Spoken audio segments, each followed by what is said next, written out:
So what do you lose out when you don't try? There's been so many things I've picked up that haven't particularly gone my way, let's say, but what if the mistakes that you made are actually where you want to be, in the end at least anyway? The thing that you're like focused on getting done, that little broken bit, that fragment, that indent in this sculpture, that could be it for you, that could be the masterpiece, but you're so fixated on getting over there. There is just so many opportunities in this world, and to not pick something up because you don't feel like you're good at it, I don't think that's great. I think it's also just amazing that you get to dip your toes in so many different areas. I mean, let's say in the art field you can focus on one discipline, one you know, field, let's say fashion design, but then if you want, you could always dip your toes in art or pottery or this or that, because why not? And you might find something in here that you want to bring in here, and you want to cross-discipline the areas together, but how would you know that if you don't try? And I think the next few clips I'm going to show you is sort of a compilation of things I've been trying, and I've just picked up my camera, and I didn't actually know where this video was going to go, but I have all this content on my phone or my camera, and I thought I'd share it, and it's just me testing out things I don't necessarily know, but I'm having so much fun, and I'm not putting this pressure on myself, because we don't always need to have the cards out on the table and know everything. Maybe it's a blessing that you are trying out this thing, and who knows, later in the line you might pick it up again and you have that skill subconsciously that you can pick up again. I think it's pretty remarkable, and it also sets like a journey for myself, because often you sort of forget what you've been doing and how hard you've been working, and looking back at these clips I just felt a load of gratitude, because I've been working so hard, and give yourself the pat on the back. Yeah, I think it's great, you know, give it a go. That thing that you've always wanted to try out, give it a go, rather than saying, oh, I'd love to try this out. Give it a go on your own terms, because you want to, rather than you want other people to hear about it. Do it for your own sake, and you'll thank yourself later. It's so great, and you know, doing and trying different things out can be another form of like meditation, like therapy for you, because you are so focused on this primary thing, and you're putting that aside and you're focusing on something else and seeing what else you have to give. Because you would be surprised, because this skill that you have and these attributes and characteristics that you gained in this field, that could have something to do with this thing over here. I mean, let's say like if you're just working in retail, for example, that includes and involves a lot of communication skills and team working skills. Well, depending what role you are, it could also involve sort of leadership skills. You kind of help one another out, and you know, if it's a one-to-one basis and you're working in a luxury brand, that is involving leadership skills, because you have to take that first move and go, hey, is there anything I can help you with? You can take that team working skills and bring it over to a barista role, and that involves team working skills too. Yeah, it's two different things. You're working with drinks and food here, and you're working with luxury clothes here. Two different things, but they share similar traits. So don't ever let that fool you that you've got to only do one thing. Try different things out and have fun with it. I'm really trying to practice not to say and I notice I say it quite a lot, so this is going to be a challenge for me these next few videos, to just be very careful and mindful with how my words are coming out, because it's something I really want to work on, and I can do it. I can do it. No ums, just explanations. I almost did it. Okay. Anyway, let you guys go, but just sound like that Nike ad. And I actually sound like my old fashion design tutor, because she used to make that remark a lot, like, just do it.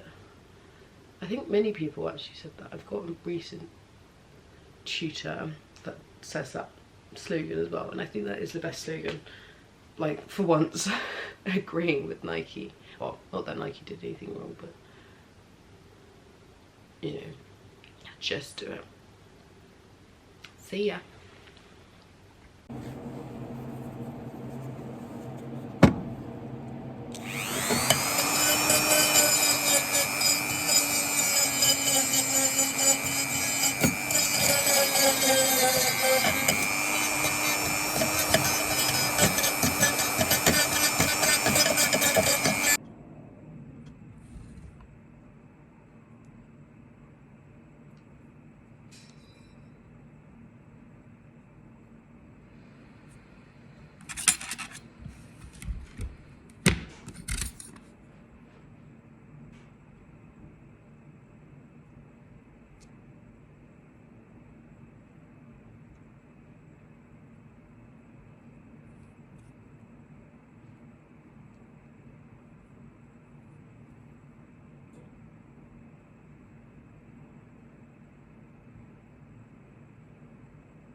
Anyway, I kind of had this idea where I was like, why don't I name this concept a window to a soft spot?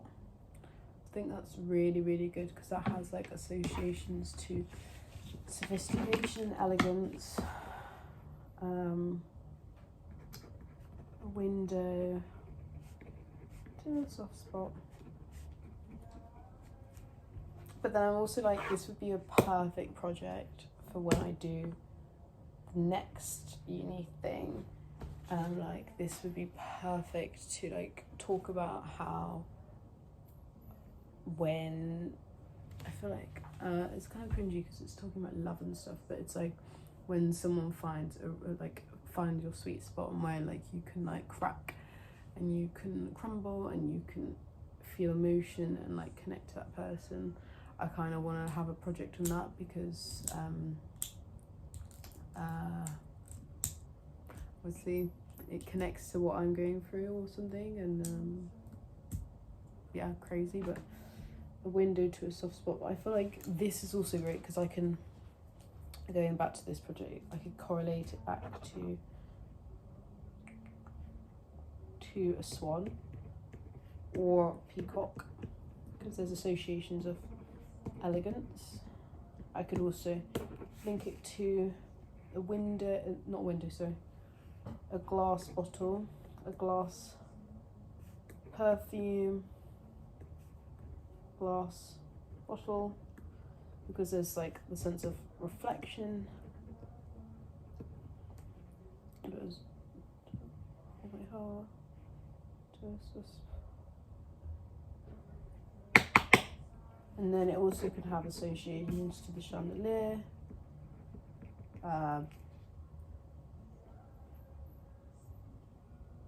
sort of shatter, and by shatter I mean soft spot,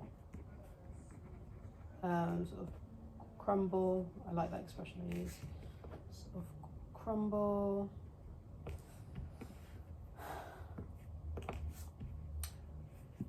Then like an apple crumble. No, I'm joking.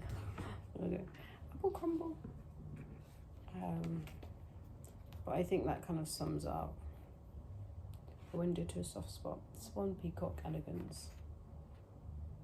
I think that's a perfect example. And then, you know, I'm exploring a swan and a peacock's feather. Obviously I couldn't source, sorry, I don't know why I said obviously, because it's not obvious, but I found out recently that you can't actually source swan feathers because swans are protected in this like region, and they're seen as like, you know, royalty. So even if you were to pick up feathers and try to sell it, you could actually get in trouble because it's illegal if you were to like sell it online or something. So that is interesting.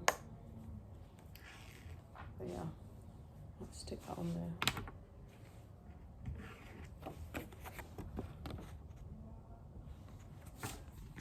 So it's looking something like this, and I actually really like this because this is sort of a window to something fresh and exciting, and it doesn't actually have to make sense. Actually, I really like this.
forcing me? I'm not forcing you, but just don't make it Why don't you awkward. put it on me rather than put it on yourself?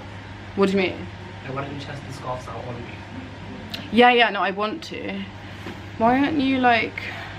I didn't think you'd under. I'll do that in a sec.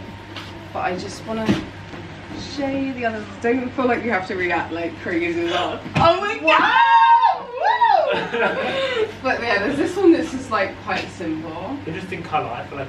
Yeah, this is like back to the Algerian project that I did. Tea. Not my colour, but definitely a colour. Not your colour? As in, it's very splash-like. It is a bit flash-like. Looks like me. Yeah. Actually, no, it looks nice on you. With like green, I think I green think it's and a nice pink. colour. Because it kind of looks like blush. Yeah, it does. It's not like... Whereas I feel like Like- next to my hand. I think it'll go quite nice with your thick skin. I mean, we've got like the same skin. Okay. And then this one I thought I wasn't gonna like, but I actually like this one. So I'm gonna maybe redo this again, but with bigger like hexagons See. and like around the scarf. And then this is kind of what we have going on. Just styled with a nice long sleeve t-shirt and some trousers, some jeans. Yeah, you can keep it minimal, or you can up it as well, which is great. I'm not putting it down now.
Yeah, it's nice.